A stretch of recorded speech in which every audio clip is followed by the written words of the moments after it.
Masalah nikmat juga gitu. Orang berharap bisa hidup itu sesuai rencananya. Tapi ketika dapat musibah tidak siap.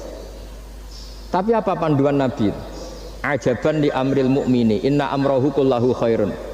In asobatun na'ma syakara fakana khairan lah. Wa in asobathu dharra sabara fakana khairan lah.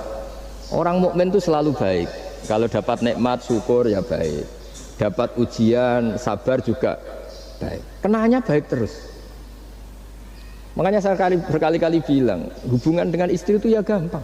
Saya berkali-kali bilang, kalau pas harmonis ya baik, namanya harmonis ya baik. Pas tukaran juga baik. Ibadahnya tinggal sabar. Dulu banyak orang jadi wali itu karena istrinya cerewet. Jadi termasuk resep jadi wali itu istrinya cerewet. Kalau secara ekonomi saya sering bilang, kalau harmonis malah minta ke mall, kalau sedang tukaran malah enggak, murah tukaran sebetulnya. Artinya orang dulu itu ngelola kehidupan itu gampang sekali. Bodoh juga gitu, saya pernah ada civitas akademika dari UGM cerita saya. Biasanya kampus-kampus besar kan menghormati orang yang prestasi. Saya bilang ke beberapa profesor, ya cocokkan lah, kalau dalam pandangan kiai gimana Gus? Ya anak-anak yang nggak pinter itu ya bagus. Barokahnya nggak pinter masuk desa-desa tertinggal, akhirnya menghidupkan di desa tertinggal. Kalau pinter inginnya di Jerman, terus dapat beasiswa, malah kadang-kadang nggak mau pulang. Barokahnya nggak pinter mau di desa-desa terbelakang, akhirnya merata pembangunan di Indonesia. Di dunia kiai juga gitu, kadang yang alim paling jadi ketua MUI atau apalah. Barokahnya nggak alim dia di desa tertinggal, kelasnya pendiri masjid. Artinya kalau dalam pandangan Islam itu semua itu ada hikmahnya. Jadi Allah bikin orang ada yang bodoh itu sudah direncanakan sebenarnya. Barokahnya bodoh itu mau di desa terbelakang. Kalau enggak bodoh enggak mau dia. Ya itu cara Allah untuk menyebarkan kebaikan. Ya ini kan fatwa ala kiai, sampean jangan buka. Wah ini berarti bikin itu Gus, berarti orang bodoh ya hebat. Ya memang hebat, Allah sudah merencanakan, tapi ya jangan dimasifkan lah. Orang bodoh jumlahnya sudah banyak lah, tidak usah ditambah. Tapi ini cerita, terus sampean Allah itu sudah punya rencana. Allah itu sudah punya rencana.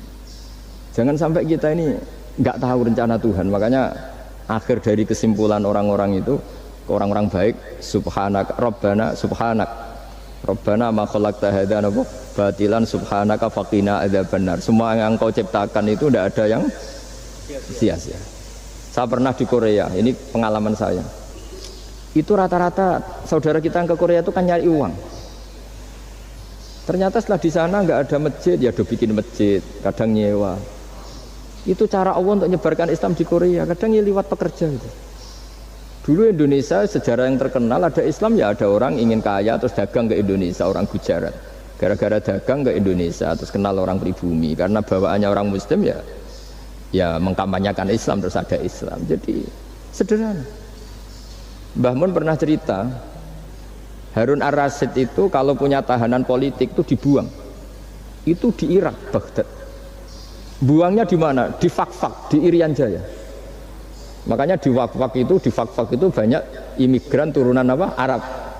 Itu dulu itu rival politiknya Harun Ar-Rasyid.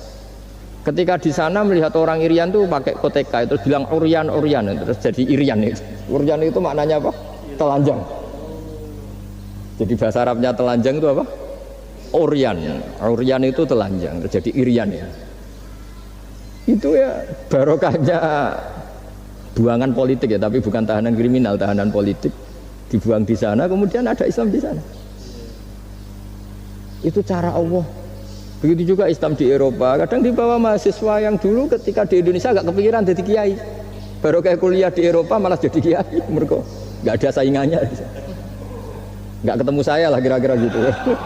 Kalau di sini kan nggak bisa jadi kiai.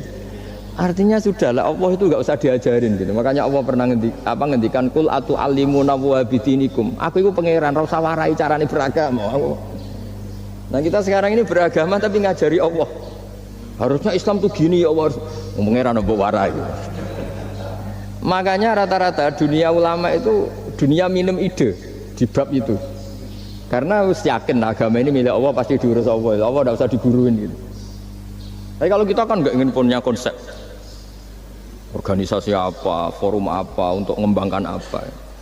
Ya itu bagus lah namanya ikhtiar itu. Tapi kalau di dunia ulama itu malah enggak. Karena Allah punya cara sendiri untuk menyebarkannya. Ya coba yang membawa Islam ke Amerika itu orang imigran. Di Eropa juga sama, apalagi di Prancis ya. Itu kan imigran Aljazair rata-rata itu. Makanya Mas Haidar ini dari Aljazair. Ya sudahlah, kita ikhtiar, istiqomah itu nomor satu, benahi ilmu Anda, cara berpikir Anda. Ya ketika kita harmonis ya istiqomahnya syukur. Kalau tukaran istiqomahnya sabar. Kalau punya teman sebaik ini ya istiqomahnya mitra kebaikan. Kalau sedang benci ya bagus lah, barokahnya itu ndak utang, ndak ngel-ngel, sudah digenteng saja hidup itu. Masyhur itu dawuh Imam Syafi'i. Man ahsana ilaika faqad qayyadaka. Wa man asa ilaika faqad atlaqaka. Orang yang berbuat baik kepada kamu sebetulnya itu mengunci kamu, mengikat kamu. Loh ini kalau Pak Aryo terlalu baik sama saya, yang susah juga saya. Kalau nanti anaknya kawin, resepsi gak diundang saya gak enak. Tapi kalau dia agak-agak jahat sama saya, gak teko, serah peduli. Ya kan pantas. Jarno. Jadi saya kalau ada orang terlalu baik sama saya sudah mulai mikir ini ya ribet kan. Makanya saya termasuk kiai yang ada orang baik ya biasa aja karena tak anggap ini ke depan kurang baik. Tapi ya saya seneng ya, namanya ukhuwah Islamiyah seneng ya. Tapi tidak seneng-seneng banget kayak orang yang nggak punya perhitungan. Waman asa ilaika faqad atlaqaka.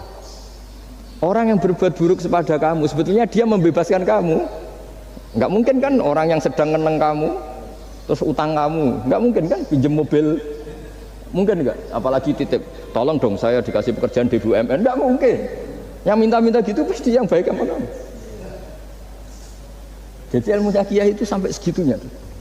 Makanya kita harus syukur khazanah yang diajarkan guru-guru kita ini luar biasa. Man ahsana ilaika faqad qayyadaka wa man asaa ilaika faqad atlaqaka. Siapa yang berbuat baik sama kamu sebenarnya dia mengunci kamu. Kamu tuh harus ada sekian etika kan? Loh ya kalau zaman saya belum kenal Pak Arjo, belum sering kesini, saya cuek aja. Setelah sering kesini terus bilang Gus ya mau ngaji ini, wah apa nolak gak enak. Cara pertama kesini langsung gitu, wah enggak lah kamu siapa kenal aja enggak. Ini agak bener kenal gitu, aduh ribet tuh. Tapi saya maafkan. Nah ini cerita mazhabnya Imam Syafi'i. Makanya hubungan suami istri kalau sedang harmonis malah saling curiga. Ada apa ini kok baik? Saking susahnya nyari baik ikhlas itu sehingga kalau Bupati juga gitu, ada orang kok terlalu baik mesti mikir ada apa ini.